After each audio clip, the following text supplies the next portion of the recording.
Hello and very good morning to everyone. Before I begin, please allow me to make a very short announcement. At the Institute for Democracy and Economic Affairs Malaysia, we are committed to provide a safe environment for all parties, both internal and external, to work together. ISEAS has a policy of zero tolerance towards sexual exploitation and abuse. Everyone here today is responsible for making this event a safe space for public discourse. With that, once again, Assalamualaikum warahmatullahi wabarakatuh, salam sejahtera, and a very good morning I wish to all of you. On behalf of ISEAS Malaysia, I would like to welcome each and every one of you to the ISEAS report launched entitled Public Procurement and Bumiputera Company Development in the Construction Industry, Reviewing Policies, Exploring Possibilities. So the event today, ladies and gentlemen, is to actually launch a report that is written and well-researched by ISEAS Senior Fellow Dr. Hwok Aun. In conjunction with the report launch, we are also conducting a public forum, an online public forum, discussing on the report, where we are also inviting esteemed panelists and distinguished speakers to review together on the report in exploring the policies as well as the possibilities of Bumiputera and procurement industry in Malaysia. Ladies and gentlemen, with the announcement of Yang Amat Berhormat Perdana Menteri on RMK12 certainly has sparked various kinds of discussions and debates into the pillars of the Malaysian National Plan. And one of the main crux of the speech that's been given by Yang Amat Berhormat Perdana Menteri is the Bumiputera shares and allocations of equity, which definitely has sparked some discussions in our country. And it is very timely, I would say, that this speech is in the time that ISEAS is launching its report, and coincidentally, the report is entitled on the Bumiputera Company Development in Construction Industry. So I guess this is an opportunity for us to discuss this topic together maturely and academically, given with the situations and the circumstances of happening what's around in the country for the past few days.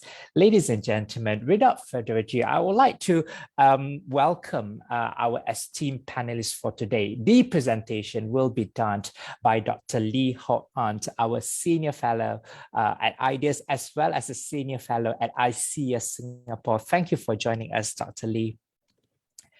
Our panelists, the first panelist, we have Yang Berbahagia Professor Dato Dr. Jamaludin from Persatuan Kontraktor Bumiputera Malaysia. Thank you for joining us today, Professor Dato. Okay. As well as we have Yang Berusaha Professor Madya, Dr. Rohana binti Abdul Rahman, the Dean of School of Law at the Northern University of Malaysia ataupun University Utara Malaysia. Thank you, Dr. Rohana, for your time and for your insights today. Ladies and gentlemen, without further ado, I shall pass the floor to my colleague, Sri Murniati Yusuf, the Senior Manager from Public Finance Unit, to begin the discussion today. Over to you, Uni. Thank you, Zohri, and thank you, everyone, for joining us today. As Zohri mentioned earlier, our webinars today is to launch a report of a research project led by our Senior Fellow here, Dr. Hwok Aun, on public procurement and Bumiputera company development in the construction industry. Bumiputera agenda, of course, has been a major public policy area in this country. And as Zohri mentioned earlier, the Prime Minister again reiterated the government's commitment to enhance the Bumiputera agenda and launch several new programs to achieve it. Among among programs that are quite relevant to our discussion today are, I think, scheme pembiayaan kontrak express by MARA for Bumiputera contractors. Another one, there's a discussions on dana kemakmuran Bumiputera for Bumiputera companies. And of course, the most controversial one is this, the plan to allow only Bumiputera companies to sell their shares to another Bumiputera companies. So these among, I think, programs that we can touch a little bit on later in our discussion, but of course, today's discussion will be focusing on our reports. And of course, part of the Bumiputera agenda, one of the platforms that has been used to achieve Bumiputera agenda is government procurement. So carving out certain portions of government contracts in annual government contracts, giving margin of preferences to Bumiputera companies have been part of government procurement system for quite some time. On top of this, the government also provide a special program, grants and training for Bumi companies. These measures are expected to help Bumiputera companies to grow and finally and have the capacity to compete in the market. So the research that Dr. Hwok Aun lead aim to investigate the effect of this policy on Bumiputera company development. And we are doing it by assessing the characteristics of Bumiputera companies involved in construction sectors and the contracts that they receive. So we have 3 speakers today to discuss this research, and hopefully we will be able to discuss some of the recent Bumi agenda, Bumi policy in the 12 Malaysia plan. So as I will just briefly introduce some the 3 speakers here. So Dr. Hwok Aun is our lead researcher. He is also a senior fellow at ISEAS-Yusof Ishak Institute in Singapore. He was a senior lecturer in development studies at the University of Malaya. He is the author of Affirmative Actions in Malaysia and South Africa, Preference for Parity, published by Routledge early this year. And of course, he has written extensively on Malaysia's affirmative actions and equality. The second speaker who will review the papers and discuss with us today is Associate Professor Dr. Rohan Abraham. He is from University Utara, Malaysia. He's currently also a dean of the school. She obtained her PhD in law in government procurement law from the University of Queensland in Australia. And her area of research, again, on government procurement law, anti-corruption law, insolvency law, alternative dispute resolutions, and commercial law. The last but not least, our speaker here is Professor Dr. Engineer Jamaludin, who is treasurer and also head of technical and contract at the Persatuan Kontraktor Bumiputera Malaysia. So for today's sessions, if you can't join us in Zoom, we also stream this session live in our Facebook, IDS Malaysia. So I will give the first 25 to 30 minutes to Dr. Hwok Aun to present the finding of the study. And after that, followed by review and discussion by Dr. Rohana and Prof. Dato Jamaludin. So Dr. Hwok Aun, without further ado, please. Thank you very much, Uni, for the kind introduction. Good morning, everyone. Thank you to IDEAS for hosting this event. And it's my pleasure to be alongside Prof. Rohana and Dato Jamaludin to present and then discuss our findings from this recent work. So there's a lot of material to get through. I think I will just kind of dive in, but let me just get this functioning.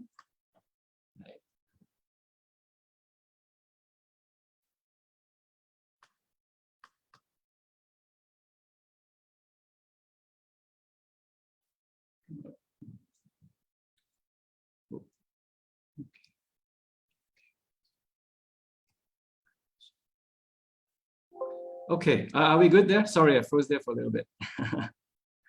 Okay, so this is it's a report that sort of had two main parts: an overview of the policy and the situation in Malaysia, and presenting a research paper. And I think I chose to do it that way rather than in the more conventional research presentation format of the methodology first. So we will go through the overview and then the methodology and the findings and the implications. I think at the onset, I really must acknowledge those who have been instrumental to make this happen, including Uni, as well as Zuleka for facilitating, to Dania, Tanya, and Alicia for research assistance. There's a range of people that we spoke to and that consented to be interviewed, and we have incorporated those data and insights. We thank Mari for the funding, and we've received feedback from academics that were consulted and some reviewers as well. Of course, I'm responsible for the contents that follow, but I think I'll be really remiss to not acknowledge all the help that has been extended for this project so far. I think we'll just dive right in to the the bird's eye view and look at it, the issue more globally and at the policy level about this usage of public procurement for promoting designated groups, also known as affirmative action.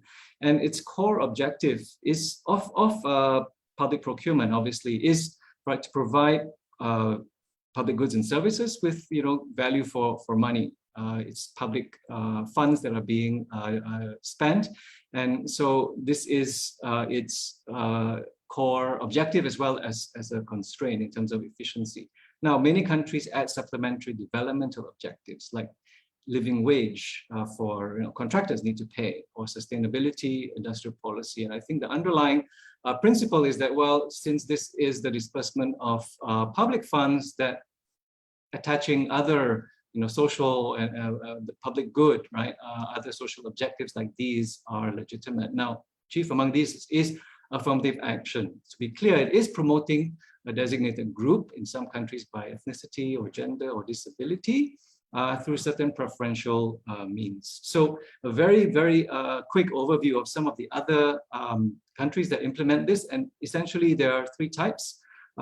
Set-asides, right? You could call them quotas or reservation. It's basically to carve outs whereby a certain portion is then provided to be allocated among a designated group. And you have US, Australia, India that do that to some extent for companies owned by minorities or women or indigenous groups. Just to contrast it with Malaysia right here, where Malaysia has the quota, which is reserved 100% for small contracts, and 30% of other medium to large scale contracts. The focus is on small companies, as you will see. Also, when for countries that implement a margin of preference, where it's not about quotas but preferential pricing. So, among those that we found in our survey, Kenya, Sweden, India, they implement that. And in Malaysia, in supplies and services, there is also price preference for medium to large contracts. South Africa has a peculiar or distinctive system of that is points-based, and it's quite complicated with ownership, employment, and all kinds of other criteria, and that contributes to bidding. I think that just suffices for now, and to say that, look, many countries also do it, and there are different mechanisms for that.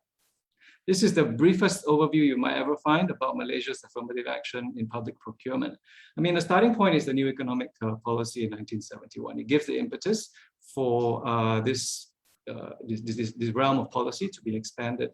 And that's also the beginning of a tiered system, which is classified previously as class A to F, from largest to the smallest, and the reservation at class F, the smallest, and 30% quota in the others, or also start. So do note how embedded it is, how long-standing is the policy.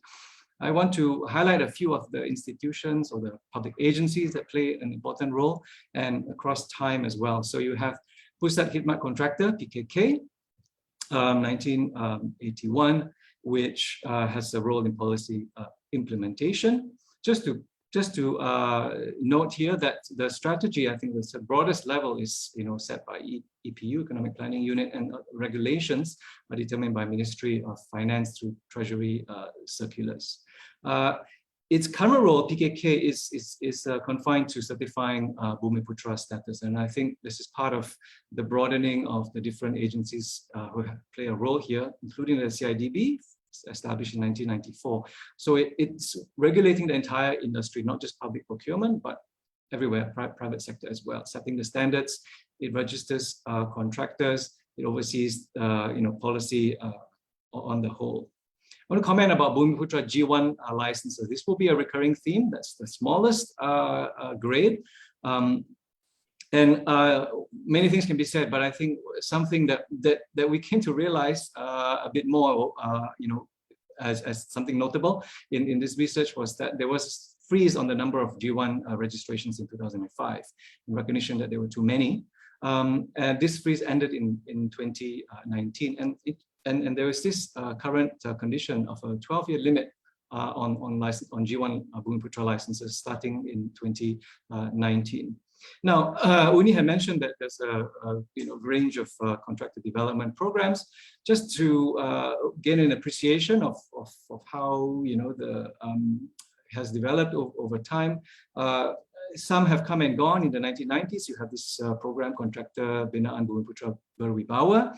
It's very hard to actually find information about that. This is really just the official account from the Malaysia plans. But anyway, it sort of came and went. In the 2010s, you have under the Bumiputera Economic Transformation Program and Teraju, the Teras program. They have the Carve Out and Compete. We will come back to some of this, especially showcased in the MRT. And we also ran a Young Entrepreneurs Program. Amara Financial Assistance is also offered.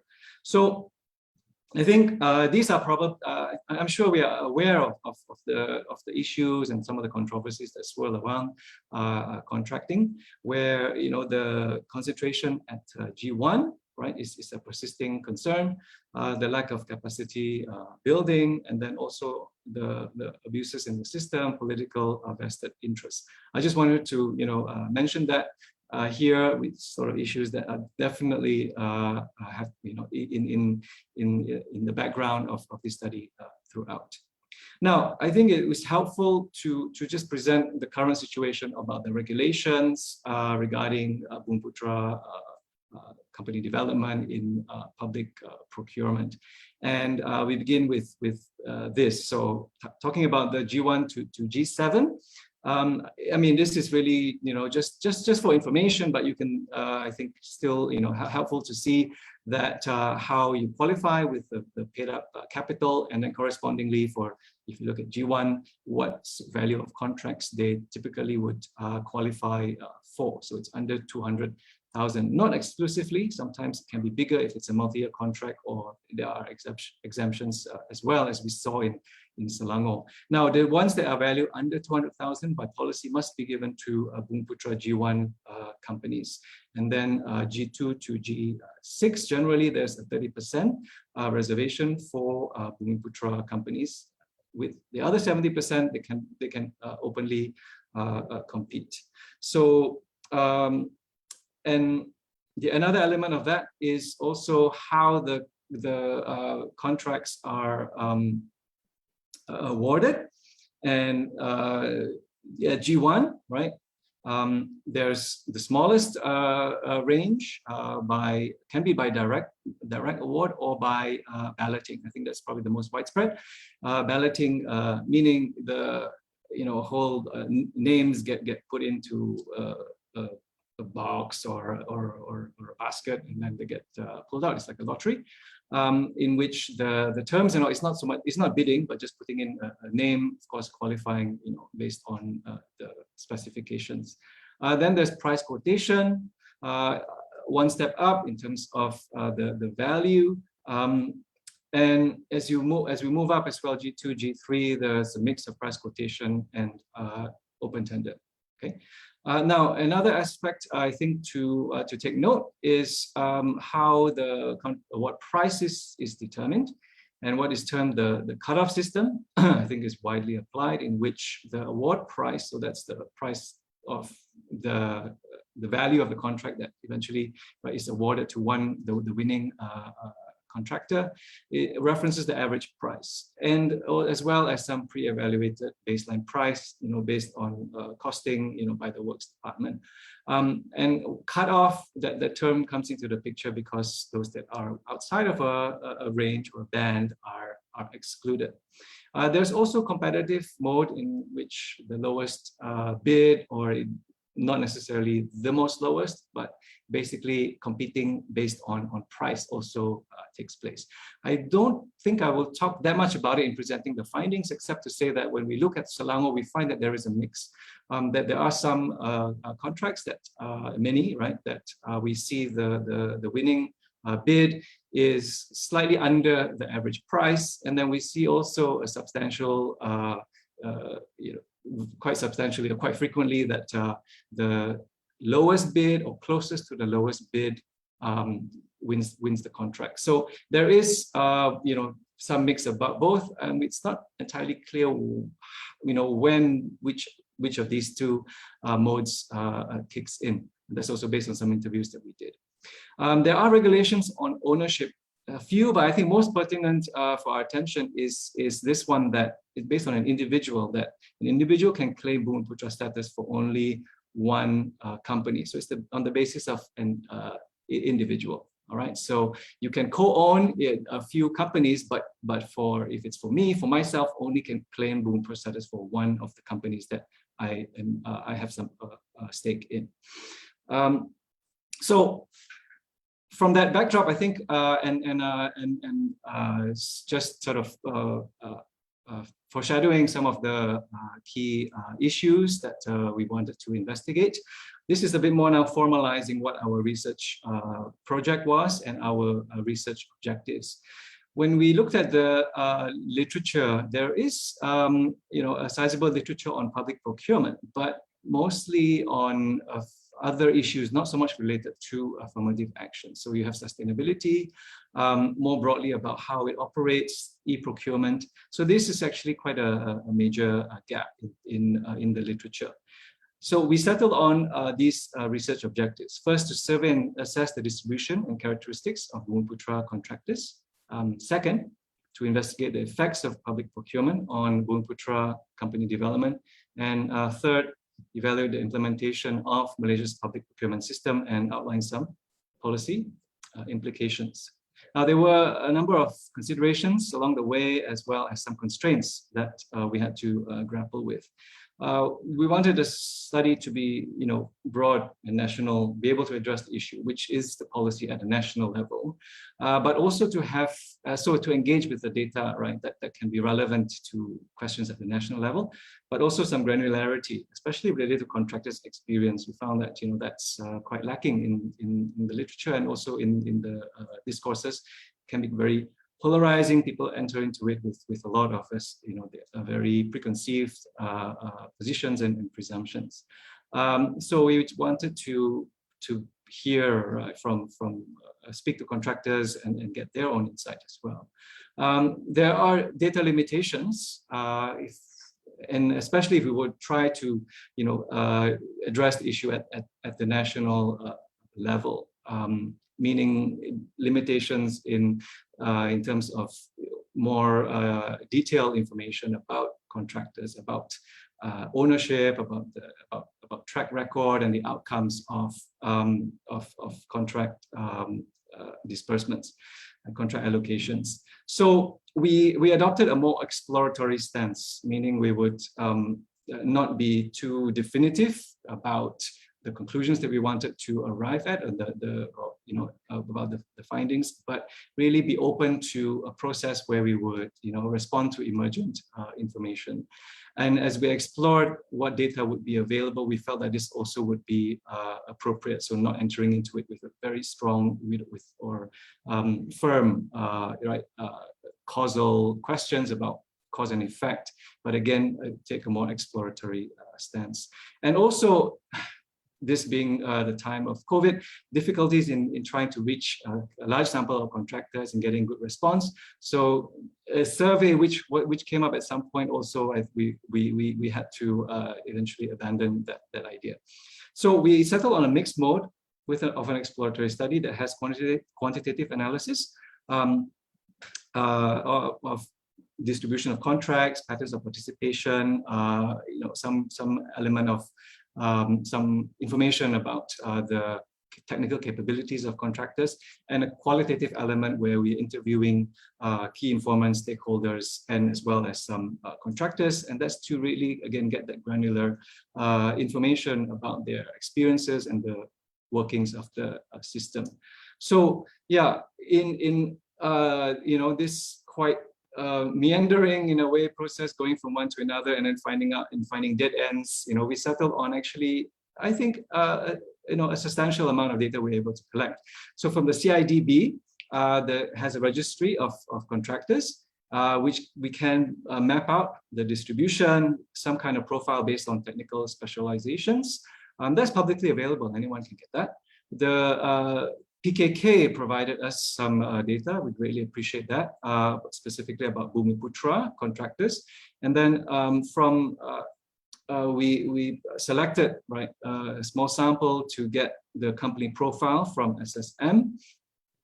Selangor contracts, now credit to the Selangor government at tender.selangor.my, has the contracts, bid prices, and the award price. So we were able to use an app to scrape that from online.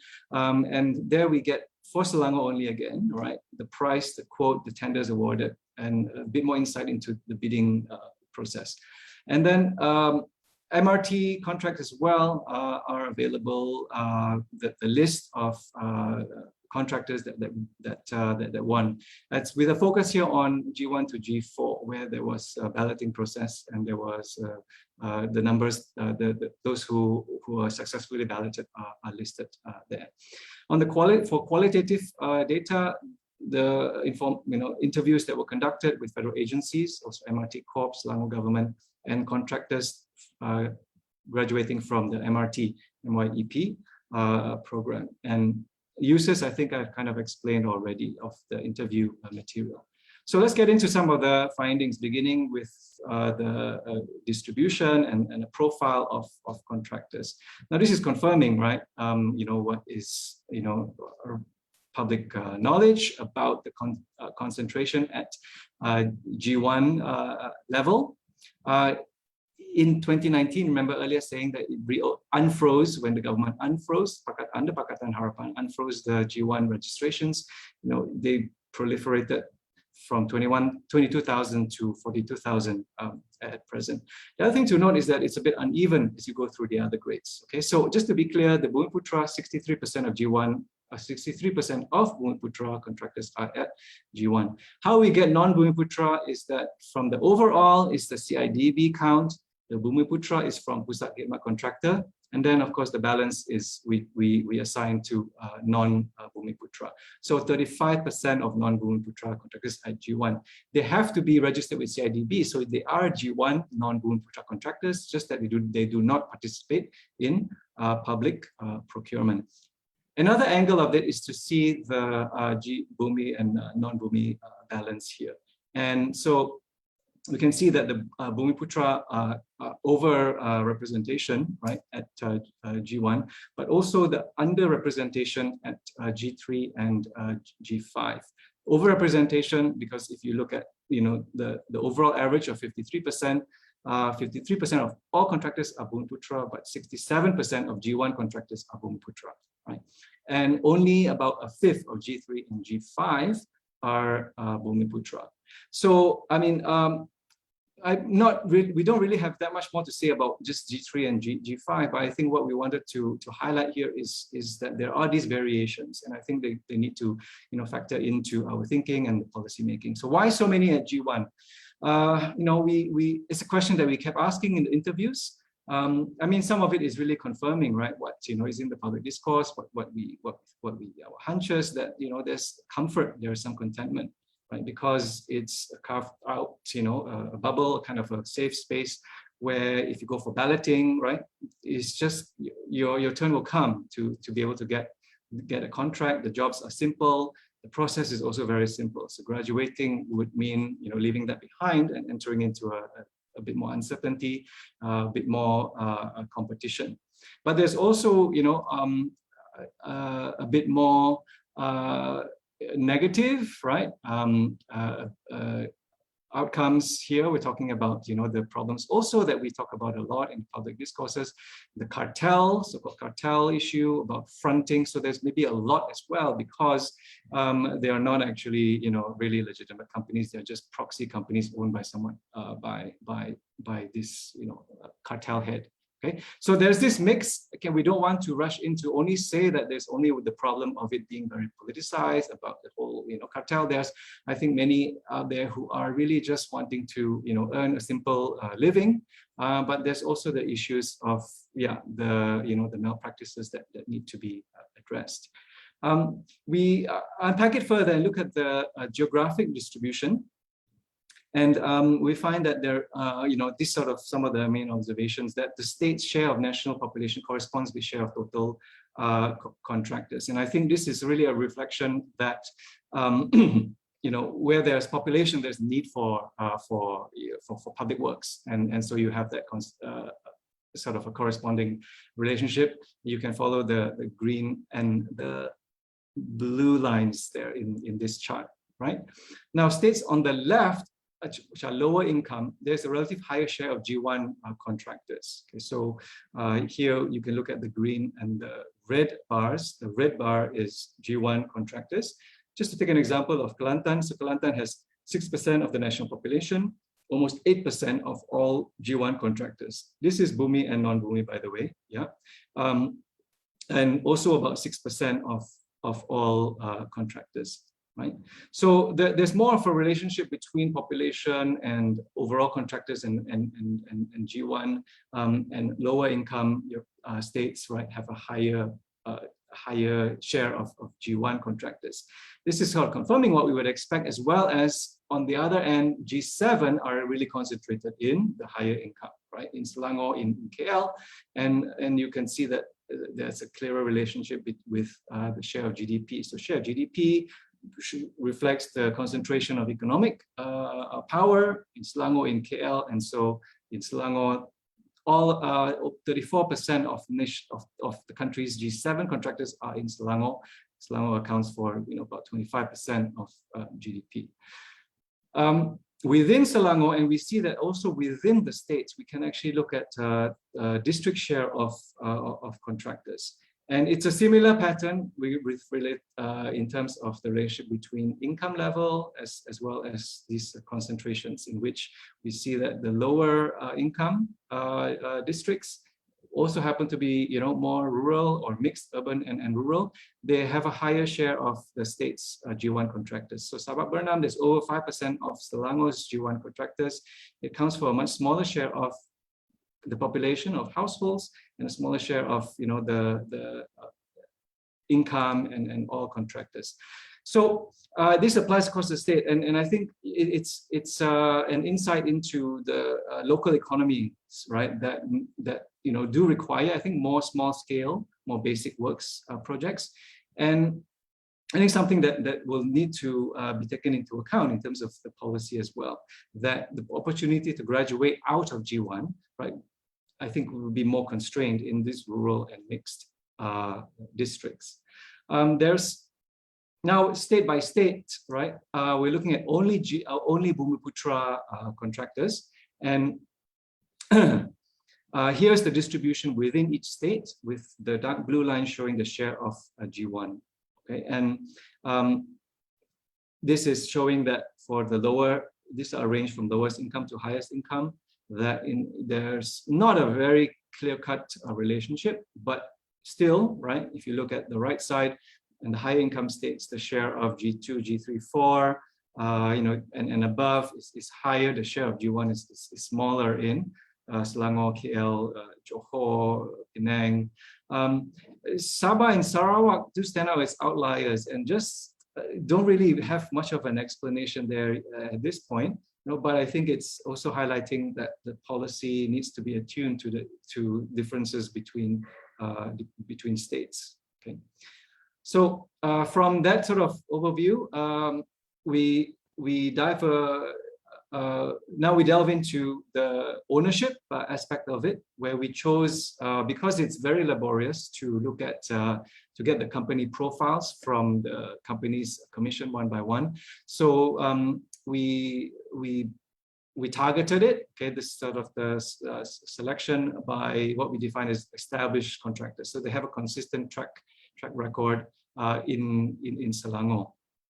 And we wanted to we were interested to look a bit more at family ownership and some other, and just to explore, see what kind of observations we could make there. But there was nothing much that we could say about those more detailed aspects. But I think at a more general level, you have companies constituted as proprietorship, sole proprietorships, partnership, or right, Sendirian Berhad, and there is a shift from the sole proprietorship partnership to private limited as part of the growth process. This is confirming, I think, what we would expect. But I think it's notable, right? And then, in some of the interviews as well, this was an issue that came up, that they felt a need to move to reconstitute as a private limited company, especially moving out of G2, G3, and G4, and that can also be a hurdle, though. So just something that I think is important for policy consideration. Now, from the CIDB data, we wanted to get some sense in overall for the project, right? The growth in terms of on the technical side, and this is, I know, have to be a caveat, right? That it's really just about companies, what specializations it's called, that they are registered with CIDB. But we explored it, and I think there are some observations that emerge here. Again, with the set of companies that we termed established Selangor contractors. So for this is the percentages here are showing the proportion of those that within that grade who have this specialization. So 100%, almost 100%, are registered as building construction works with CIDB.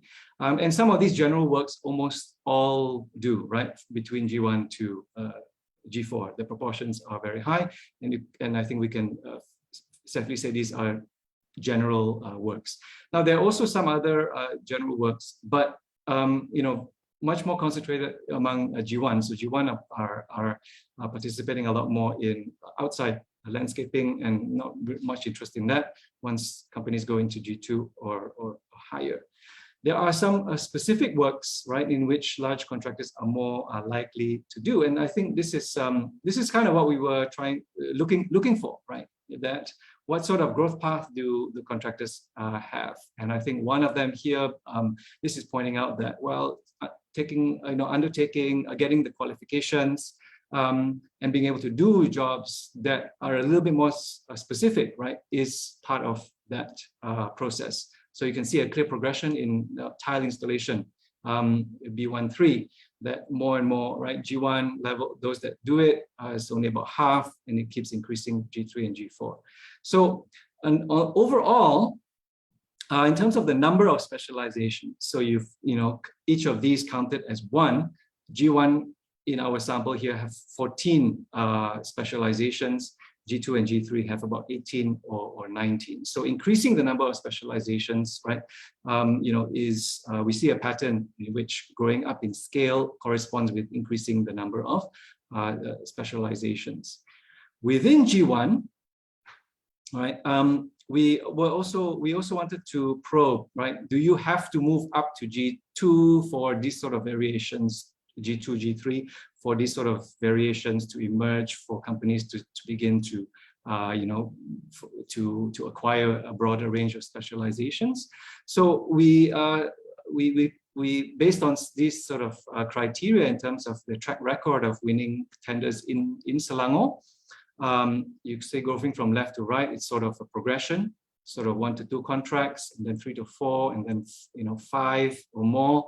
And then those that got the MRT contract, and we see that the number of specializations also increases. So again, this is within G1, not moving out of G1, but all these here are G1 contractors. But we see a pattern as well in terms of increasing specializations and winning more contracts, and also being in the running for the MRT contract. We're looking at the whole Selangor database, which is very, very extensive. There were 1,651 contractors there, and it's 2006 to 2021. We picked out as well, right, some that were kind of outliers or specific cases, especially the exceptionally large G1 contracts. And we found that there were a few cases of some that are still very basic works, but a very, very huge, over $1 million for a G1, right? Cleaning contract, still, or other kind of very basic works, usually a multi-year contract. But I think some others that stood out was very specialized, like this example here for like a swimming pool maintenance. And there were very few bidders as well. and it was quite a large contract. So, I mean, this is informing, and I think we, leading to a policy implication about differences between what we can term a generalist, sort of doing, many kinds of tasks, and a specialist mode, specializing in something that is a little bit more technically specific. From the MRT, Dr. Hwok Aun, apologies. I think we need to move a little bit faster. Okay, the last portions from the MRT here. Yeah, this is the last bit of data. We found that the proportion of those contractors that upgraded, that is moved up from one grade to a higher grade, right, was significant. But the caveat is that we cannot be absolutely sure, because this is really only comparing their grade when they got their MRT contract and the current CIDB grade. So the last bit of data here from the interviews with MYEP graduates, where some of them moved up in grade, and there was one that stayed. So you have the ABC here. Now, they previously participated in a PUNB program as fresh graduates or as young entrepreneurs. And in our interview, some of these key elements emerged in what were formative for them. There was training, there was a placement with the contractor, they had on-site visits, and they positively reviewed their experience for giving them a sense of professionalism, discipline, and all those things listed there. And they also expressed, share with us some of the reasons they upgraded. That G1 was just not satisfactory. It's too small. There's no outcome, control over the outcome, especially in the balloting process. So, they have, obviously, not all of them have done, these are exceptional cases, and even within the MYEP, not all have done this well, but I think they do provide pointers, I think, for finally now including with some of the policy recommendations. So on the reservation, the set aside and margin of preference, I think there's possibility to explore using locality rather than ownership as the basis. That means, and especially for the rural, mixed areas where you maybe set aside for really local contractors, not just the district, which can be very wide. The principle we want to introduce is about giving certain preferences, but they can diminish over time, either or as contractors get more and more contracts. I'll come back to that again. The ownership and rules. So this may be something that we can discuss a bit further. The presentation was focused a lot more on the findings and the profiling and so on. But of course, this is really, really imperative and crucial. And I think better standards and monitoring, and something that came up and is part of the policy discourses about beneficial owner, something that can be explored as well. That companies will need to make a declaration about who is the actual beneficial owner. I think the enforcement agencies' capacity and so on, and the clarification on which mode is in operation, whether lowest bid or cutoff, needs to be provided as well. We were focusing on one particular program. There are also MARA programs, and I hesitate to comment others because it really needs a lot more research. So I think there's another point that arises here is the need for further research, especially on the different programs. And the last point about the growth and development of Bumiputera contractors. So there was this policy introduced in 2019 that set a 12-year expiry date, right? Now, I think it has a positive intention to force the graduation, but this kind of a punitive approach, I'm not sure it will be effective. Actually, I'm quite sure it will not be so effective. It's not really enforceable. It doesn't really have the stature, right, to be enforced, and it's going to face a lot of resistance. And also, it's sort of one size fits all. So this is, really a broad suggestion, right? Sort of broad contours of something that can be considered, not really detailed yet. But I think to put out there the idea of a point system, again, with diminishing over time, meaning you start out with a certain level, and then with every successive year or with every contract, you get less points. And it goes down to 0, but your contract doesn't have to be forcibly expired. And this can accommodate various things like a more generalist mode of engagement in public procurement, or a more specialist mode, and other considerations as well. right, identifying disadvantaged groups, points for graduating into particular grades and so on. And so I think this is sort of the main idea, I think, to try and kickstart some conversation here. And I think I will end presentation then. Thank you very much. Thank you, Dr. Hwok Aun. Apologies to cut you off earlier. I think one of the things that I would love to hear actually, the 4 categories of Bumiputera, which I believe I will ask you to share it later. I think if everyone know, I believe the team has already uploaded the paper in our website. Do check it out. So we created a typologies of Bumiputera companies based on this research, and I will ask Dr. Hwok Aun later to share this one as well. But I think for now, I'm going to ask first Professor Dr. Rohana to comment on the research. Please go ahead. Doctor, you have 10 to 15 minutes. Sure. Assalamualaikum warahmatullahi wabarakatuh, and very good morning to all. First and foremost, thank you very much, ISEAS and Uni, for inviting. And I think this is a commendable effort by the team, the research team, led by Dr. Lee. Congratulations.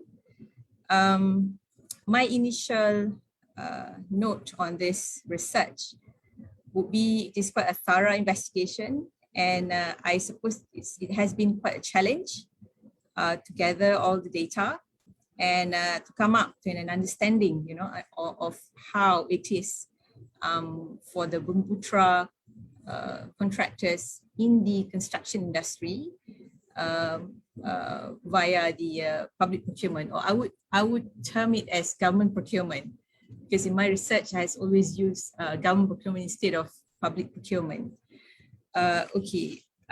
My comment or input, would be from my background. There is the law background, and first and foremost, when we talk about the affirmative action or the preference system that we have in Malaysia, I believe from the legal point of view, this is a valid exercise by the government, as we can see from the other countries that have used affirmative action.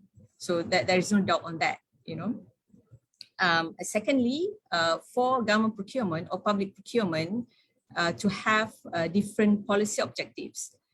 We know in procurement we have the primary objective, primarily that is to have value for money, the best possible products on the best possible terms or value. That would be our primary concern. But having said that, we also realize that procurement has also or can be used to achieve certain secondary policy objectives that would include looking into all these marginalized communities, what we have done in our affirmative action policy. So that is also a valid way of looking at things, or taking into consideration the different economic development of each country. Right. I have been asked to share about the research methodology before, whether what you're going to do is going to actually gather or achieve the objective of the research. And I believe that the findings that have been shared by Dr. Lee just now has somehow achieved the objective of the research, that is to survey the current characteristic of Bumiputera contractors, and also to see what are the effects of public procurement on the Bumiputera contractors, specifically in the construction industry, and also to give some pointers on policy implication. And I would like to comment a little bit, or to share on your findings here. There are a few findings there, and I'm very much interested to see, and I concur that from my own interviews with contractors, the Malay contractors especially, they lack mentoring and training. That's why, in a sense, they couldn't simply or over the years improve, from G1 up to G2 or G3 for that matter. In terms of, if you can look at the data just now, generally the G1 contractors across the states they are mainly involved in the general works. Yeah, so that to us, it does not really need some high tech or specification knowledge or technology know-how or something like that. And they have been doing that over the years without having venturing into any other types of tenders or contracts in the construction industry. So this is where I believe a lot of agencies have been trying to do that, but because of the different objective of these different agencies, maybe we don't really see the improvement in the overall mentoring or training or knowledge of the G1 contractors. That is one. The other thing, when I was talking to the G1 Malay contractors, I think they are also having a challenge in getting a competitive values for raw materials and inputs. That is also has been in your findings, so because of that, they couldn't vie or tender for bigger contracts, and that would actually impinge on their economic holdings, on their performance, and all the related effects. And this is a common answer when you get from the G1 contractors. They couldn't get the raw materials and the inputs. That is the two findings that I think most very near to my heart, in the sense that they need to have this training in order to improve, and they need to be able to have the competitive inputs in terms of raw materials and stuff. The other thing, when I said about the different agencies just now, I also mean on the regulation side. You don't talk about the regulation side, the law side in this research, because your concentration is on the holdings and also the contractors, the Bumiputera contractors themselves. But I see that when you list out the different agencies that are involved, we talk about Raju, we talk about Mara, they're looking for the trainings. And then we also talk about CIDB that oversees the registration. And there's also treasury circulars if they want to vie for the government contracts. So these different agencies, without proper knowledge and training, the G1 contractors would have difficulty in understanding which come first, what you have to do, and stuff like that. And perhaps the IDB has also been having some trainings to have. And I see that in your research, so you found you said, or you stated that the contractors are getting all this training just because they need to have the licenses. In order to have the license, in order to improve certain things, they need to go to these trainings. That's just formality.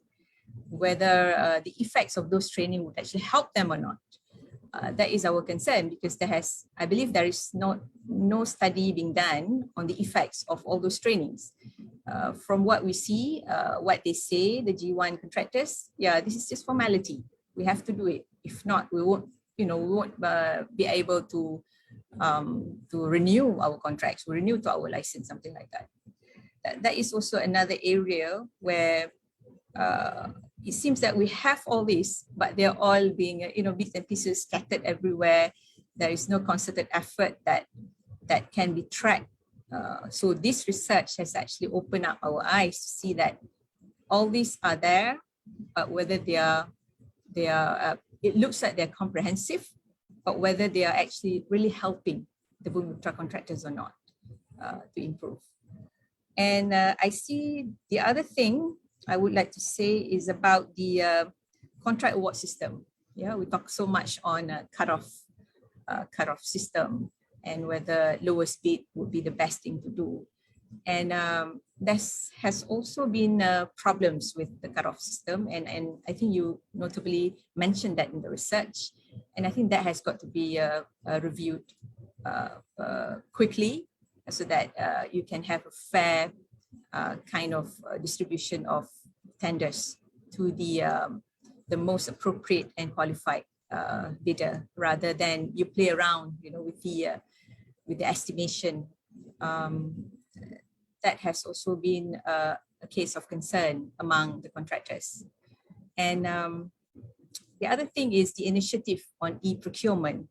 You also mentioned in the research paper that the initiative towards e-procurement should be extensively engaged by all the different types of contractors from G1 to G7, because this would actually reduce, the point of the case of integrity issues and stuff like that.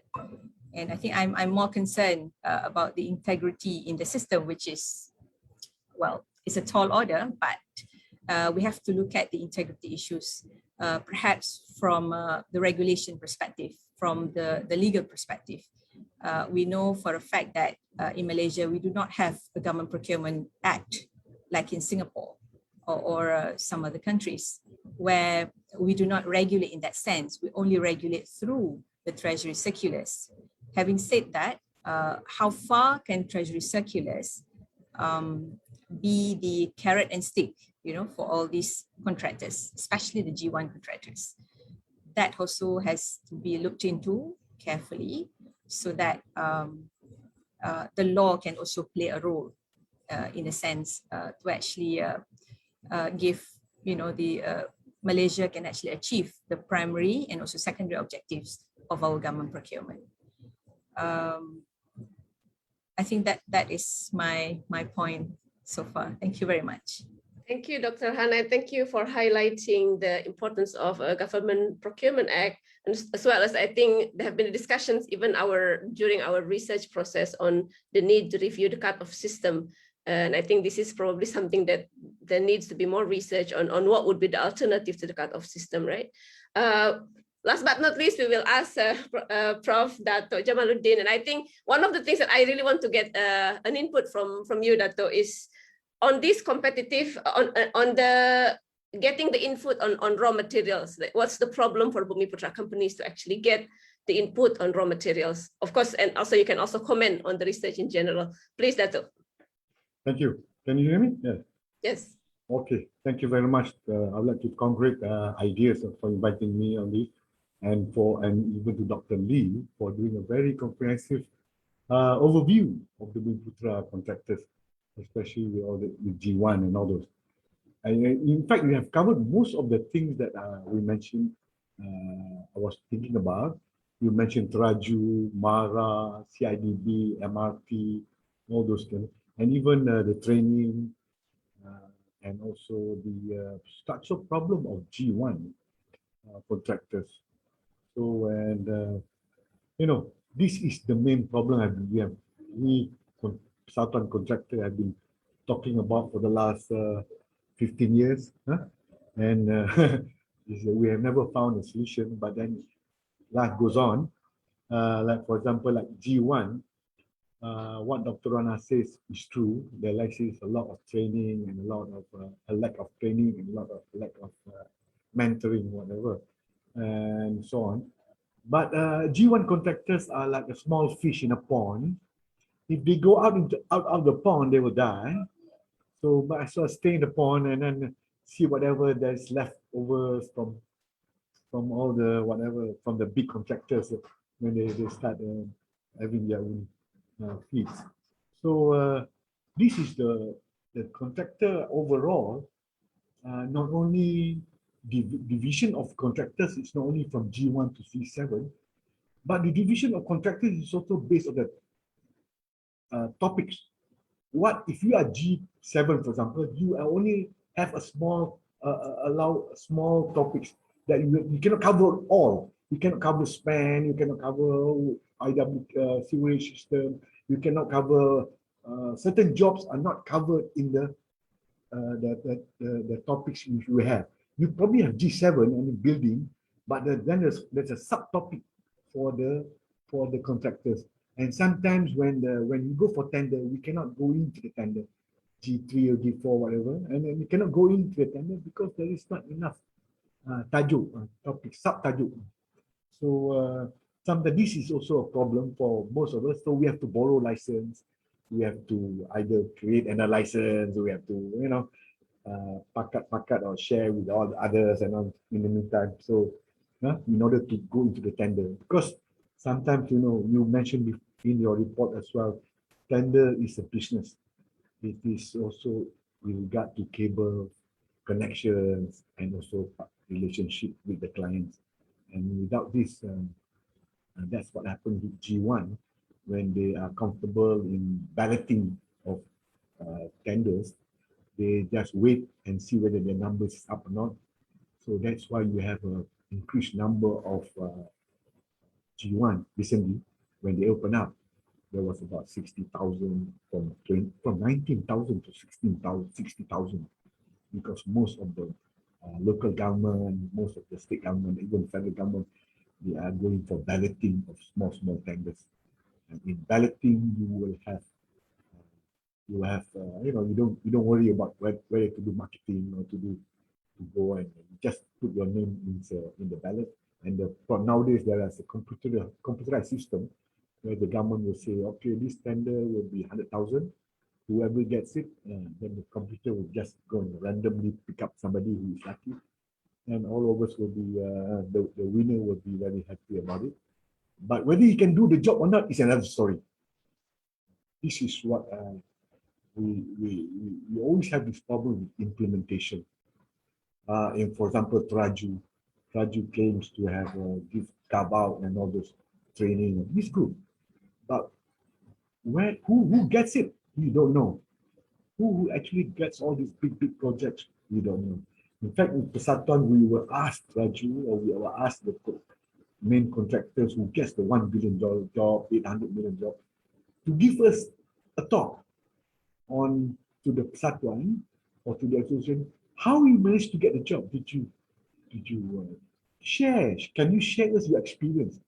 But none of them will come forward because we know what's the real story behind all these things. But that's another story, which is controversial, or I don't know what it says. You know, this is not an open secret, but it's a closed secret.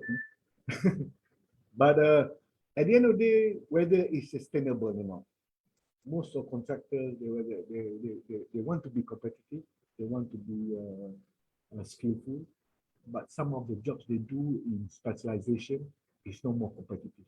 Unless landscaping contractor cannot suddenly become a tiler, you know, but then there's no more tiling job. So what do? Do they wait for another tiling job, or they cannot go to another state? It can be costly, so they probably wait for a while.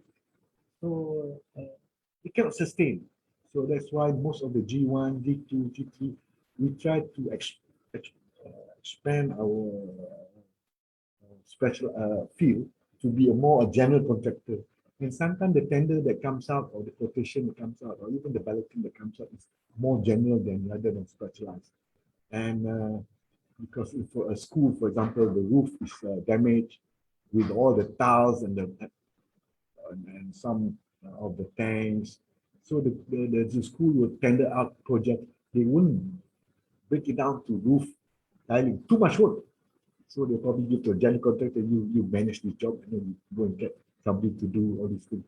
So that's why specialization is good, but then whether it is sustainable or not to the most contractors. But overall, you have touched a lot of things, especially cut-off system. I agree with Dr. Rohana. These have to be reviewed. You cannot base on winning contractors based on average. Then comes the play of cartel. And I have one tender last time, which is G3.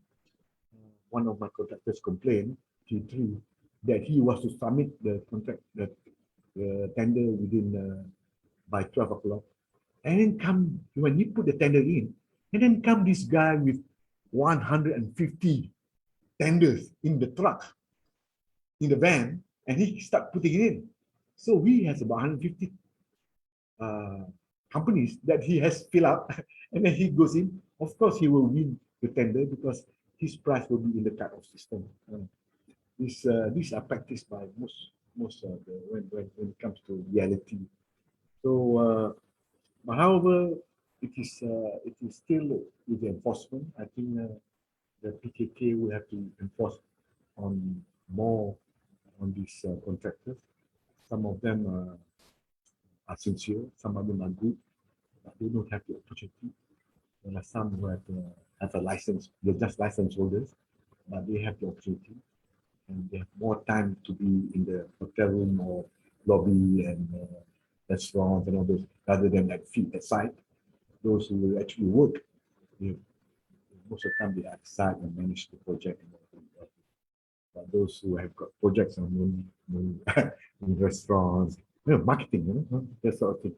So hopefully with this overview, we can focus more on the implementation of the procurement.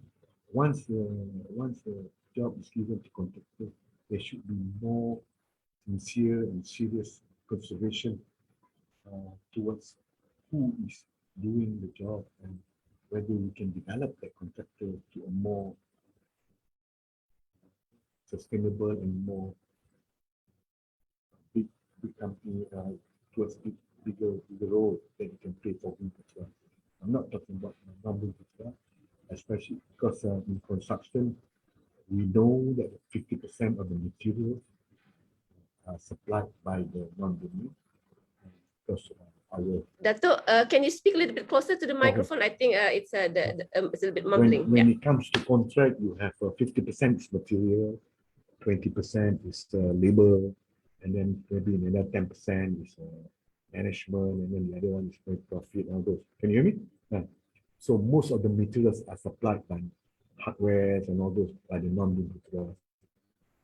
So even if Bumiputera gets the job, they probably have to buy from the non-Bumiputera. And sometimes non-Bumiputera, I think suppliers and hardware and material, they don't really look into the Bumiputera, non-Bumiputera. If you can pay them good money, if you have the cash, they will supply to you at good price.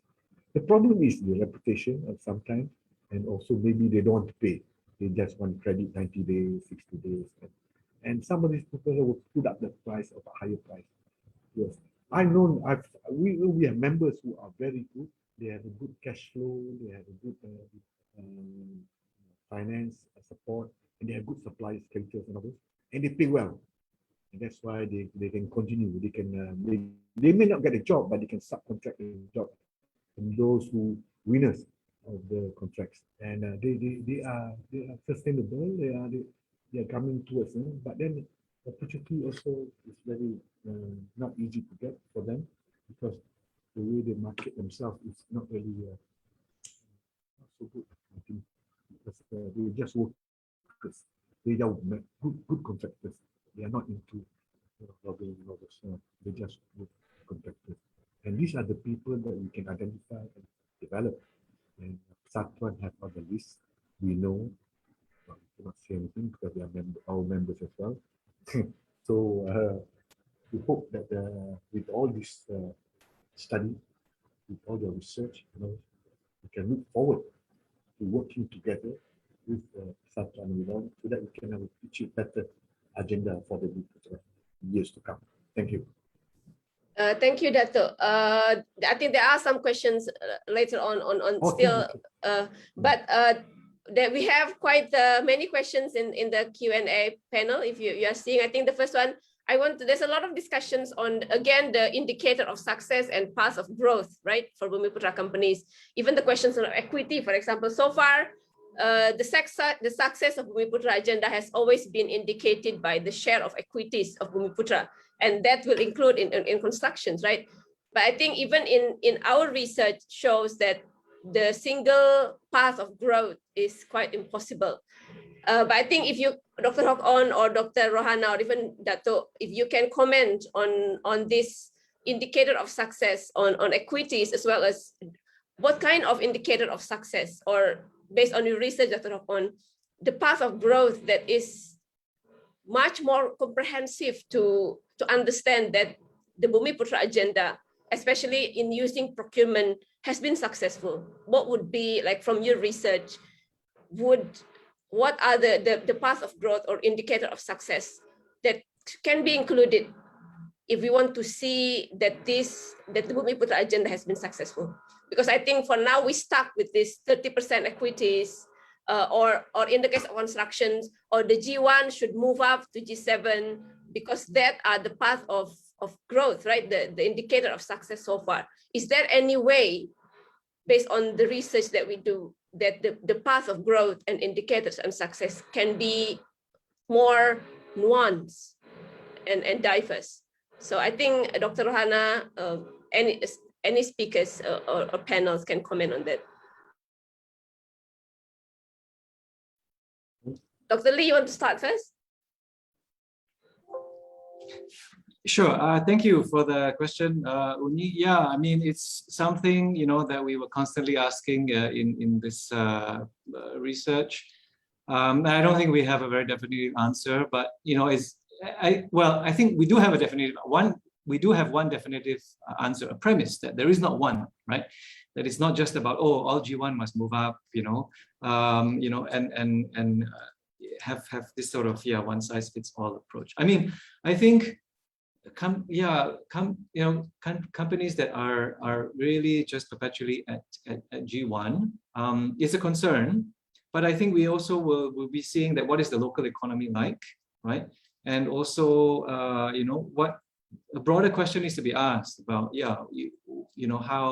how to manage that situation. I mean, sometimes it's the same company, it could have been handed over from one generation to another as well. We were seeing, some of that, and some of that could be, just gaming the system. Some of that also could be really just a family business, right? That is legitimately, honestly operating, and then they hand over. So yeah, I mean, I think for what we also found about G1, is that there's a lot of range within that, and there's ways they engage differently, like the example of a more specialized mode, which I think would also be companies that do have both non-government and government procurement, to borrow to now adopt Dr. Rohana's term, government and non-government, because I think they do realize that if I'm going to be very specialized, I cannot just rely on whenever the next swimming pool maintenance, how many swimming pools are there, or another skill, but is the policy, is there some scope within the policy to cater to that, to support that kind of a growth path? I don't see one that's clear yet, and so we try to give some consideration to maybe if it's a point system, that kind of the diminishing point system that we're talking about. In general, it could be something that is time-based. So over time, there's just less of points.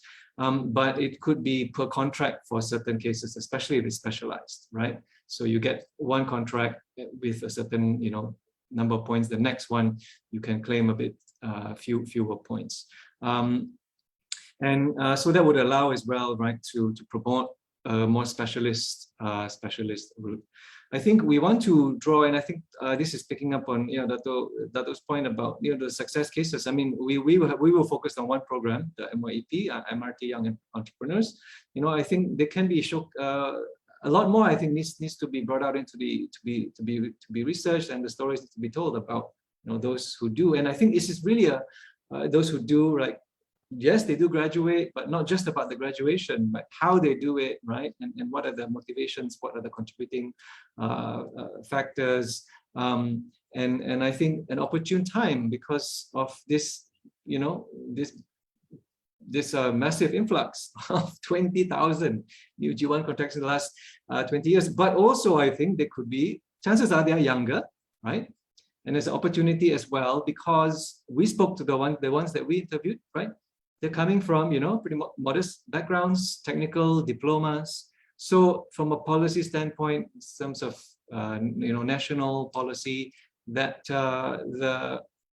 achieving upward mobility within the family from generation to another, it's sort of helping to achieve that. And for these reasons, public procurement is focused on actually work, right? On providing, on delivering on public goods and services, on utilities and infrastructure, right? It should be given a lot more priority than it has been, right? In the planning and with all the fixation with with equity. There are implications on equity, but first and foremost, it should be about developing, right, the capacity, and also trying to promote the upscaling. I do want to add, though, I mean, the concern is, well, what, yes, this focus was on Bumiputera as the because of, yeah, that is the policy that endures and the way that it's framed. And we're thinking, along the lines of targeting, the technical graduates, let's say, if it's something that is for youth. I would like to see, I would like the conversation to broaden as well, that the target groups can also be broadened beyond Bumiputera. I think, there's still opportunity as well, I think, to look into that, again, in the spirit of many new registrations and young people entering, right, for, other communities to have that opportunity. I think it's time to look into that. Dr. Rohana or Prof. Dato, you want to start first? Yes, let me say something. I think let's forget about the G1 contractors, whether it's success or not. It doesn't matter. It's like primary school students, whether they are good or not. By the time you get employment, nobody asks you about your PMR or your certificate for 76 and all those. So I think let's focus, if you want measurement of success, let's focus on the big contractors, Bumiputera especially, so that we groom or incubate them and all those. That's what that's supposed to be the development of these Bumiputera contractors, so that when they grow really big, they really sustainable, then they may be able to support the specialist contractor, which is maybe in G1, E2. But if you look at G1, let me tell you, 20 years, 30 years go down the line, it will be the same story. We will be talking the same thing, and let them be. The only thing is the balloting process, which may or may not must be reviewed, or maybe shortened or whatever, because it is a political decision as well. So it's good for project anyway, balloting. So, but let's talk about the to be able to see whether the government can really focus on the success of the big Bumiputera contractors and how to do. There was a program last time on WeBower program, whereby they select about 20 contractors who are really genuine in doing their own work, buying materials, actually managing the project and all this. But it was abused and by the hands of the whatever. So you will stop because you cannot go on like that, because there was no more competitiveness, there was no development. It was just a matter of getting rich, and it's not right. So I think the government must look into this seriously, and ideas we must look into all the development of contractors, not G1. And I think we should stop discussing about G1. This is just my opinion anyway. Okay, thank you. Interesting. So groom the big ones so they can give jobs to the small one. Small right? ones, yes. Okay. Yes, okay. Prof. Rohana, go ahead. Okay. Okay. When you ask about the measurement of success, right? My opinion is that I'm looking at. We're talking about government procurement. We're talking about provisions of goods and services and works. In this case, works for the infrastructure of the government, for the benefit of the public, the public interest, the public amenities, right? So I'm more concerned about the quality rather than the quantity. So if we want to measure success, all the construction works, all the infrastructure projects that have been built and constructed must be built and constructed with integrity, with quality. So we have cases of, like what Dato has just mentioned just now in his delivery, that the tiles that are not of good quality, the ceilings that fell off and stuff like that. To me, that does not boils down well for the contractors. It does not matter whether you are G1 or G7. If the quality of your work, does not reflect all those that you have, advertised in your website or something like that. So to me, what more if you talk about Bumiputera, because they're all Muslims.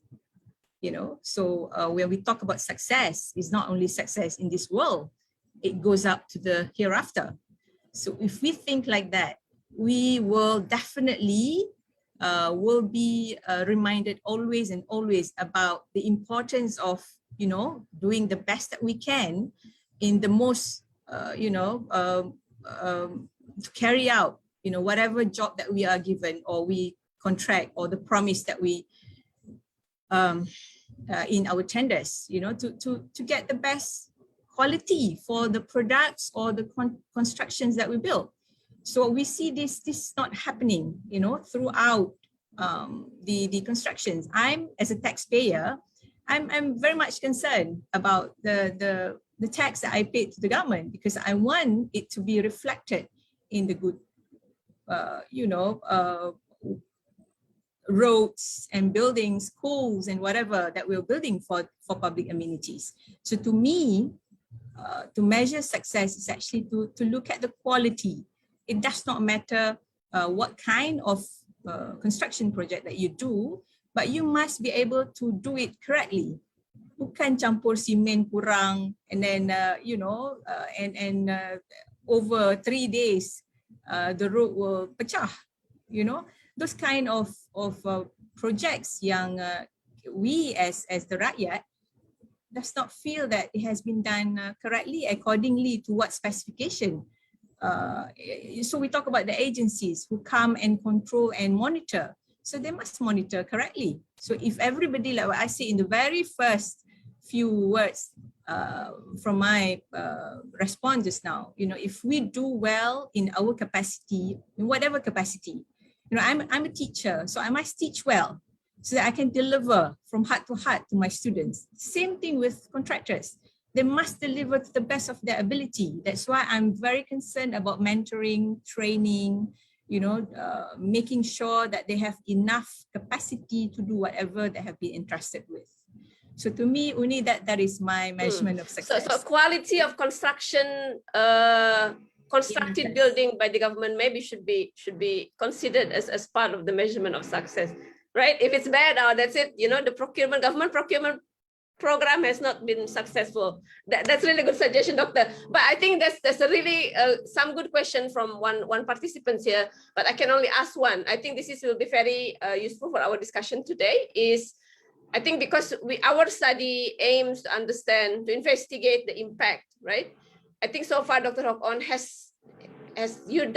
our data show any indications of success of this policy? Maybe you can share some of your insights. Go ahead, Dr. Aun. Well, having said that, there are so many ways to define success. It's a question that I guess has to be answered, I suppose, in a few parts. I mean, if we are looking at it's still a persisting problem, Dr. Jamaludin. We still, we have to still grapple with G1. I know there's a desire to move on, and we take your point that yes, looking at the larger ones. And I think what we've shown is yes, we need to, right? I don't know why. Maybe you could share why there's still particularly fewer at G3 and G5.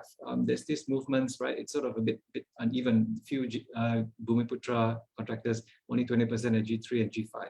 There was actually one of the probably the backdrop of one of the contractors we spoke to from the MYEP, the MRT Youth Program, who said that no, I considered, and with advice, to not even to go up to G2, go straight to G3. It was targeted. Perhaps there are fewer there as well, fewer Bumiputera contractors, and it kind of maybe more aligned with the growth path, the strategy that was chosen.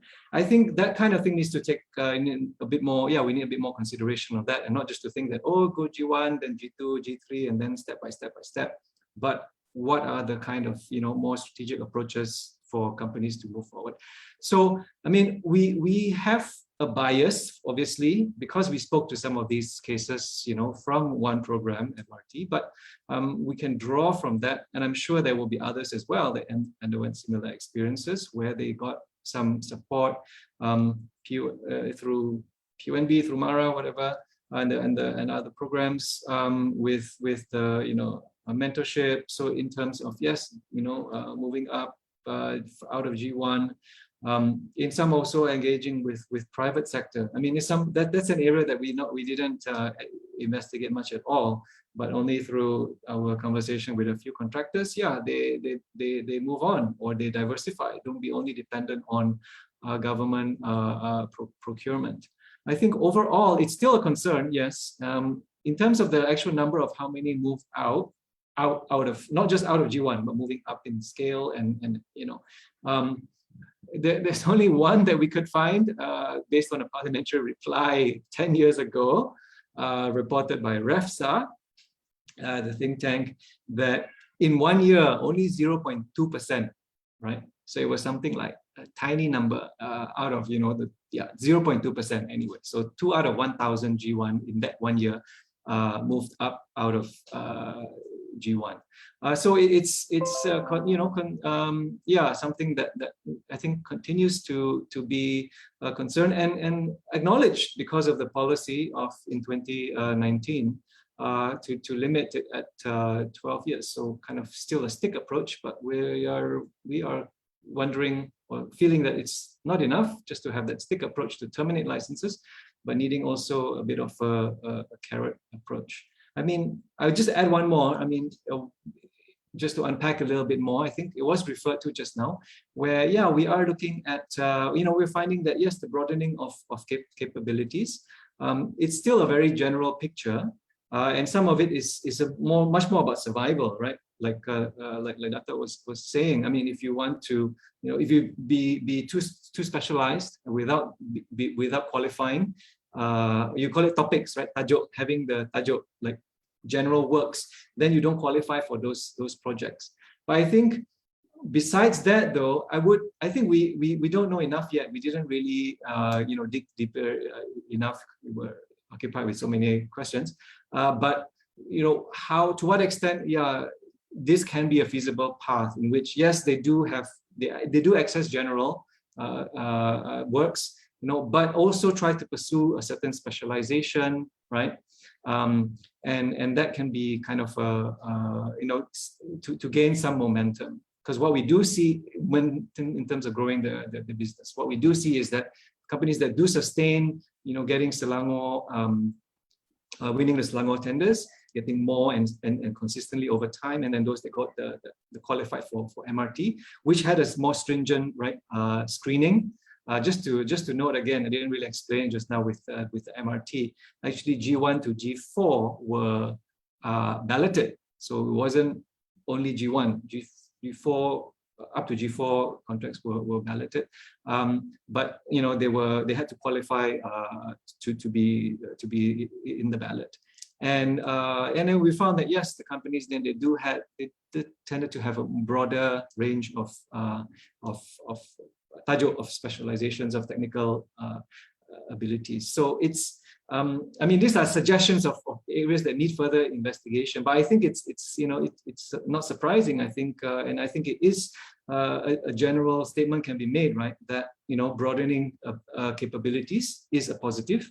And companies that do that, do stand to benefit, and I think that can be a measure of success as well. Not just even if they remain within G1, even if they remain within G2, even if they remain within G3, right? Scaling up, expanding is not the only yardstick of success. Let's talk a little bit about this training and mentoring. There are quite a number of questions on training and mentoring, and I think one of the questions from Munir here is. Our research does not cover non-Bumiputera, but might be, would training and mentoring also play an important role in the development of non-Bumi companies? If, I don't know, maybe Dato, you have more experience in the construction industry, or Professor Rohana, do they follow the same growth path like Bumi companies?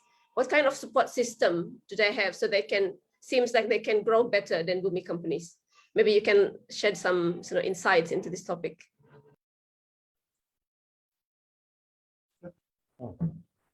The training is when you do a job, you have a certain amount of trust to do within that period of time and quality. So to do training itself is costly during getting a job. So what sort of training you only a CIDB or those institutions probably give you the training. But I don't think unless you, like MRT giving training and all this, I've yet to see this training and all this, because whether it's relevant or not to do small jobs, to do all the training, all the cost involved in training the contractors, and maybe is training is necessary anyway. Yeah, but whether doing the job itself, whether the clients or the developers will give you the training and then develop you into more, giving you more jobs and all those, I don't know. It is very unlikely. You have to do your own training. You have to you have to go to you have to spend money to go to seminars and all whatever, or even the skill works or management. But it is necessary whether they provide these things when you do the job. Am I answering the right question? Am I answering rightly, or I'm just blubbering? I think one of the questions that was asked whether non-Bumi companies also have, what kind of support system do they have? They seems to progress well than Bumi companies, Bumi construction companies. Well, as I said before, government procurement is only from the CIDB is only 18% of the total procurement in the development cost. The levy collected from CIDB is 18% is government projects, while the rest, 82%, is from the private jobs. People like all this housing, the public state company and all those, or even MRT, LRT, whatever. The levy collected from CIDB mostly are private jobs and not government.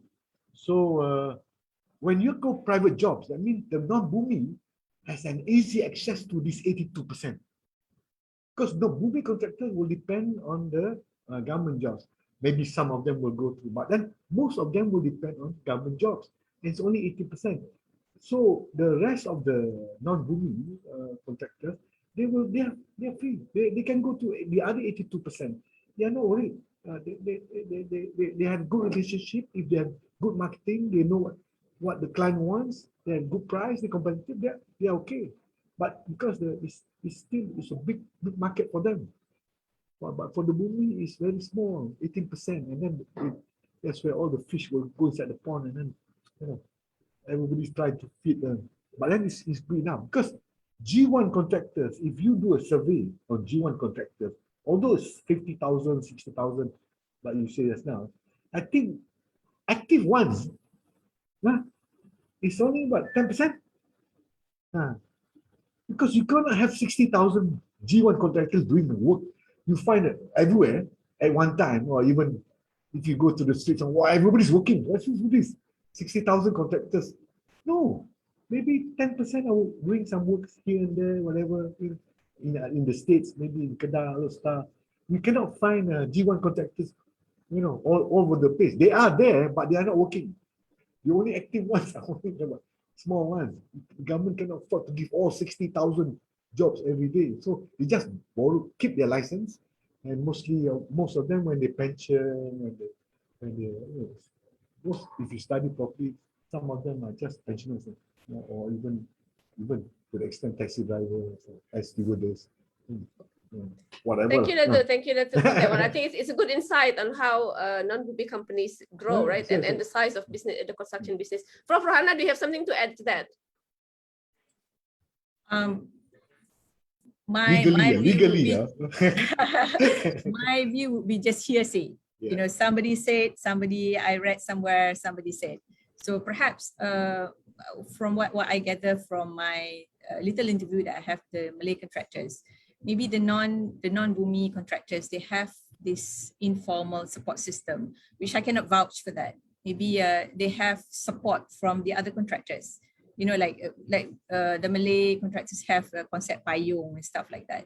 So perhaps this informal support system, which making sure that they have enough raw materials, they can take credit for some upfront equipment or something like that. So that does not happen with the Bumi contractors. I'm not sure about that, but this is the hearsay that I have. So this kind of support system, maybe it is not, it is not mandatory. It doesn't, count so much, but it's actually the backdrop of the whole thing. If you have support from your friends, from the other contractors, rather than dengki or, he gets it, I don't get it, that kind of, vibe. So this is the informal kind of structure that perhaps the non-Bumi have, that could be the support that they have, that they need in order to prosper. So that is my comment, which I think is just hearsay, may not be true. Great. I think there are some questions related to methodology. Dr. Hwok Aun, would you like to take that one? I think this is from YB on Kelmi, actually. Would you like to take that? This is on, I guess, the choices of contractors that we interview. On our research. And maybe you can comment on whether I think he asked about whether we engage contractors who get contracts from a project for constituency allocation, for example. So maybe you can comment on that. I will ask more questions on that one later, but I think on the choices of samples, maybe you can give some comments on that.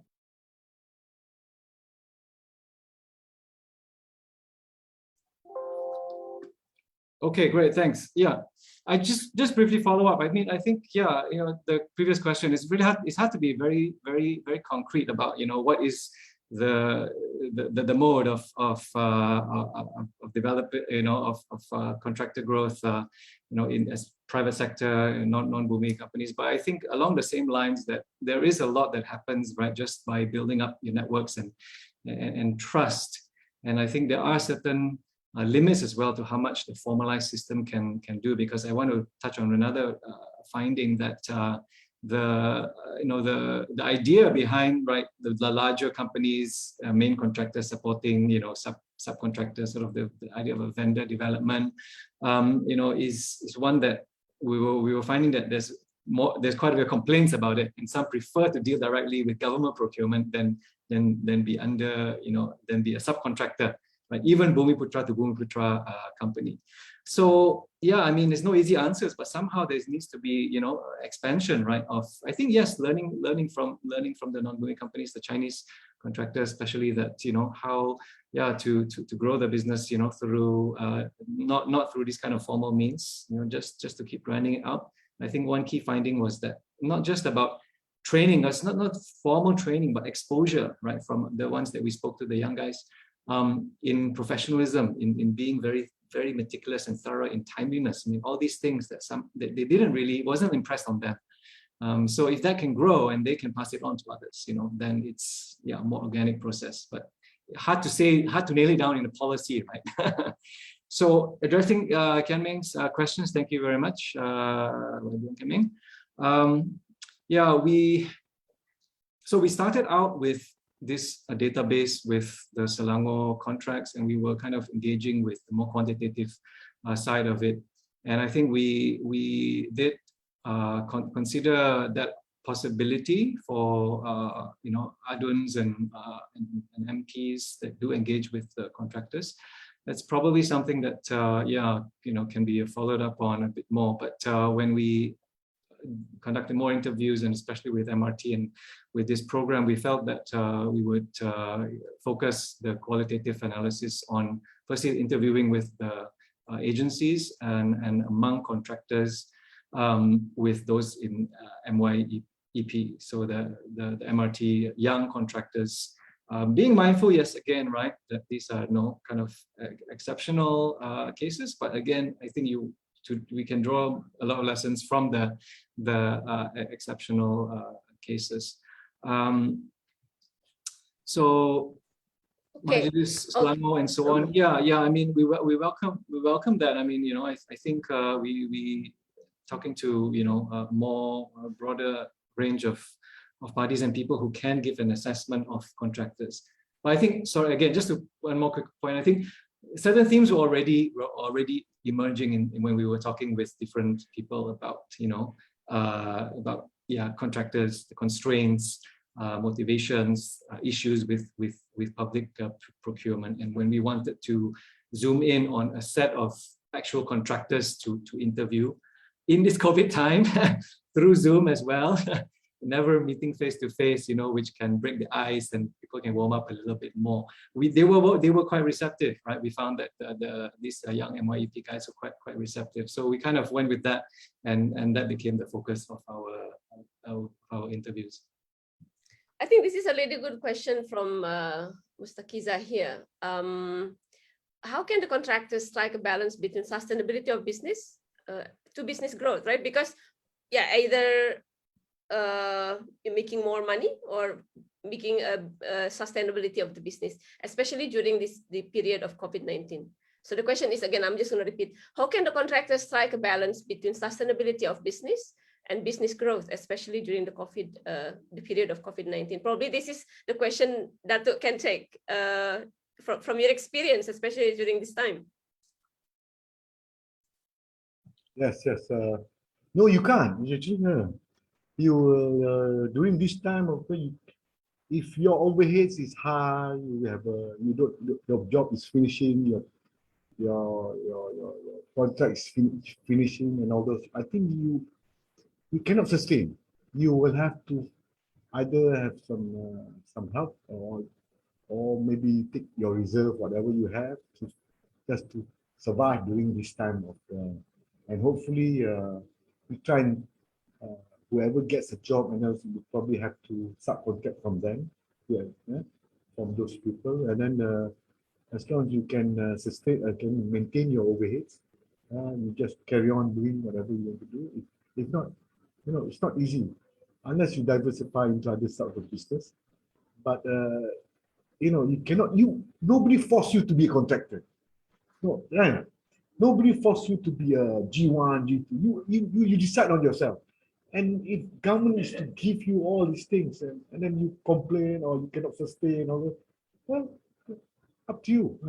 But nobody force you to be a contractor. That's why I keep telling members and all that. Don't shout. They just carry on and do whatever. Do some private jobs or create jobs yourself so that you can sustain and then do some diversification to yourself. But there are some who carry on and they have they still get to job from Majlis. As you know, G1 contractors, there are 3 procurement sectors: the federal government, the state government, and the Majlis. If you can go to the Majlis, they have a lot of maintenance work, non-stop. Then you find that there are a lot of balloting coming up. Now we are collecting all names and all that, so we want to submit to the Majlis for balloting. And, if you are lucky, you get a job. If not, then you probably have to subcontract and then find out who got the job, and then you get from them. Is that answers it correctly or honestly? Yes. Thank you for sharing that. I think we have another about 13 minutes, 12 minutes left. I think let's move in a little bit to some policy recommendations, and there are questions actually related to that on the point system, right? On several things. But I think a silver lining from those questions is basically even if we are to implement these new ideas, who will actually monitor it? I mean, what is the capacity of the government to actually enforce and ensure that any policy initiative on Bumiputera development is actually monitored and tracked well? Prof. Rohana, in your experience, maybe you can give some insights into this. Okay. Again, from the legal perspective, if we look at the way government procurement has been exercised, you can track through, from the federal contracts to the states, the municipality. So these are all these tenders, or in fact construction tenders. are being processed and executed by adhering to the treasury circulars. So if you ask the procurement entities at the federal, the ministries, the state levels, or even the municipality, they will say that they abide and they follow strictly the treasury circulars. So I think, having said that, in my research, treasury circulars are internal orders, administrative kind of policy. So if these procuring entities do not follow the treasury instructions or circulars, the contractors or the stakeholders, outside the government machineries cannot take action against them for not following the treasury circulars. However, as I said just now, if we have a Government Procurement Act that will, have the law coming in to execute the policies, then we can see a better regulation in that sense, whereby the treasury circulars will be the legislative instruments, under the statute or the act. So I think in terms of monitoring, policy monitoring is being done at the MOF of the Government Procurement Division. So that is their job, to see the whole structure or machinery of the government from the federal up, go down to the municipality, following the treasury instructions. So, but how far this monitoring, how extensive can such circulars be? So, and that is another issue whereby officers at each procuring entity, whether at federal or state or municipality, they must be very conversant. They must be, up to date with all the circulars, because they come in every often, so whatnot, the different circulars that they have to adhere to. So that is one type of monitoring that I see. But because of the nature of the circulars, they are not legislative backed, they are not legally backed, so nobody can take action against them. Only disciplinary in terms of Akta 605, if you talk about the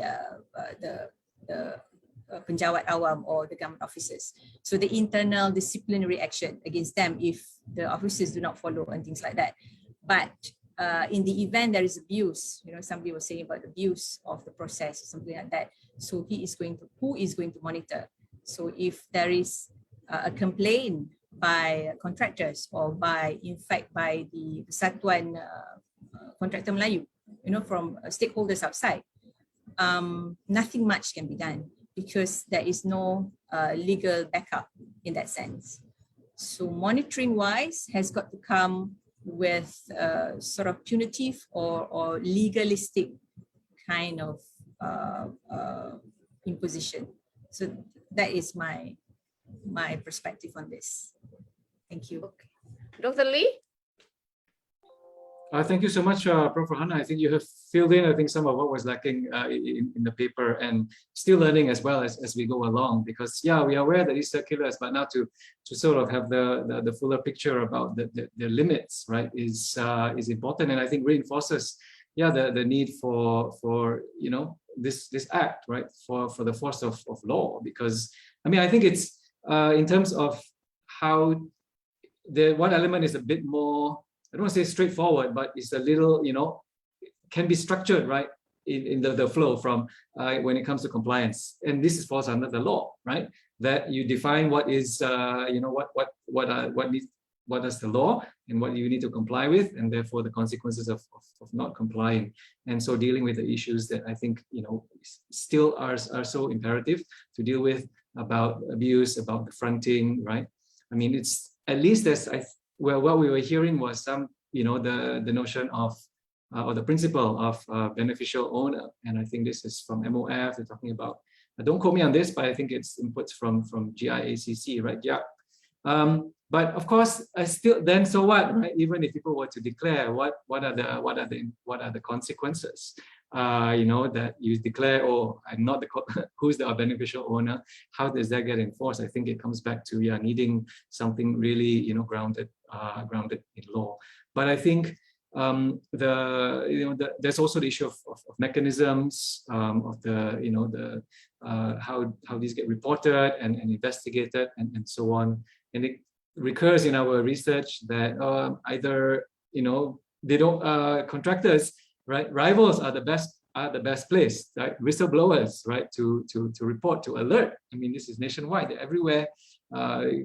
Contracts being allocated, and work's being done, but they're hesitant, or they also may not be the space for that. So at least certainly worth exploring, right, the kind of channels, anonymous reporting hotlines, and whistleblower protection. But it's still, I think, contingent on the act itself. I think there's lack of an agency, a designated agency that's looking up the whole policy. We don't have reporting on how things are going, right? Unlike equity ownership, also not that. I don't want to touch too much on that. I don't think it should be so much of an attention, but so many other things, right, that are tracked.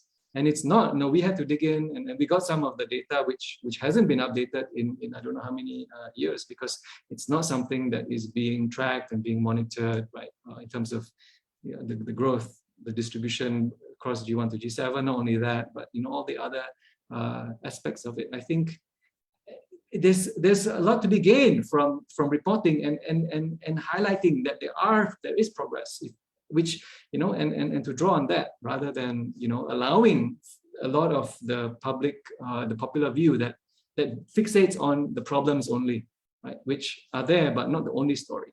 It's not just about concentration of G1. That is one thing, but we also find so many other things. But government doesn't have, it's not part of their they don't have the mechanisms or any established practice to track and to target and to follow that. We have only 4 minutes. I know I want to have more questions. There are really good questions up here. Even some idea of maybe we should ask the G1 contractor to move up to higher grade after receiving contract of more than 500K in 2 years. So some really good policy suggestions here, but unfortunately we don't have much time today. I think Dato Jamaludin, if you want to have some comments on either the questions that I asked before or on other things, please do before we close the session today. Yes. Okay, thank you very much. When you look at Korea, China, those contractors that come to Malaysia, they came to Malaysia and you find that they can get jobs here in Malaysia. They can work. You can even subcontract to Malaysian contractors. This is the thing that we want to have a look in the years to come.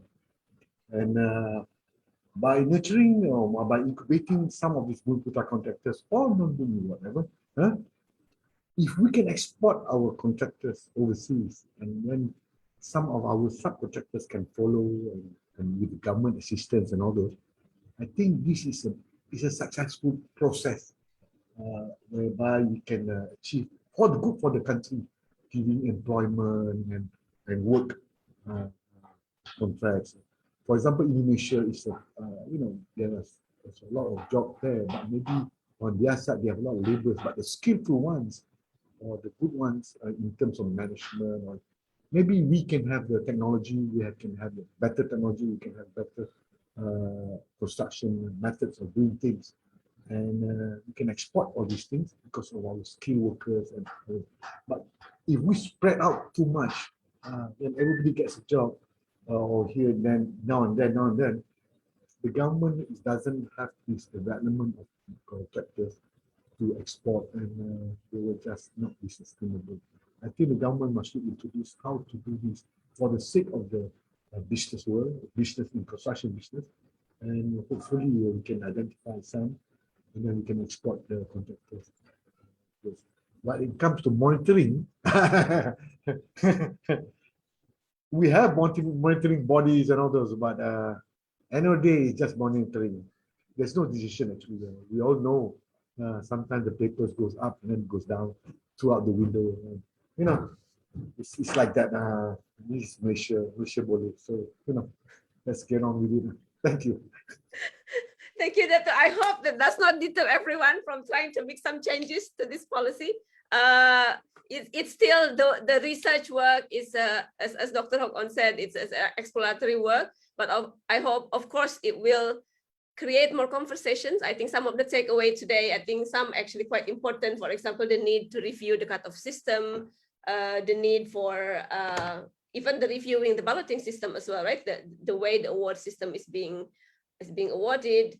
And then, of course, there's a lot of discussions on how to open up an input on raw materials to Bumiputera companies, for example, because that's actually one of the areas which Bumiputera companies actually are sort of facing some challenges. So I think it's been a really good discussions. I'm really sorry for not being able to entertain all the good questions that are being put here.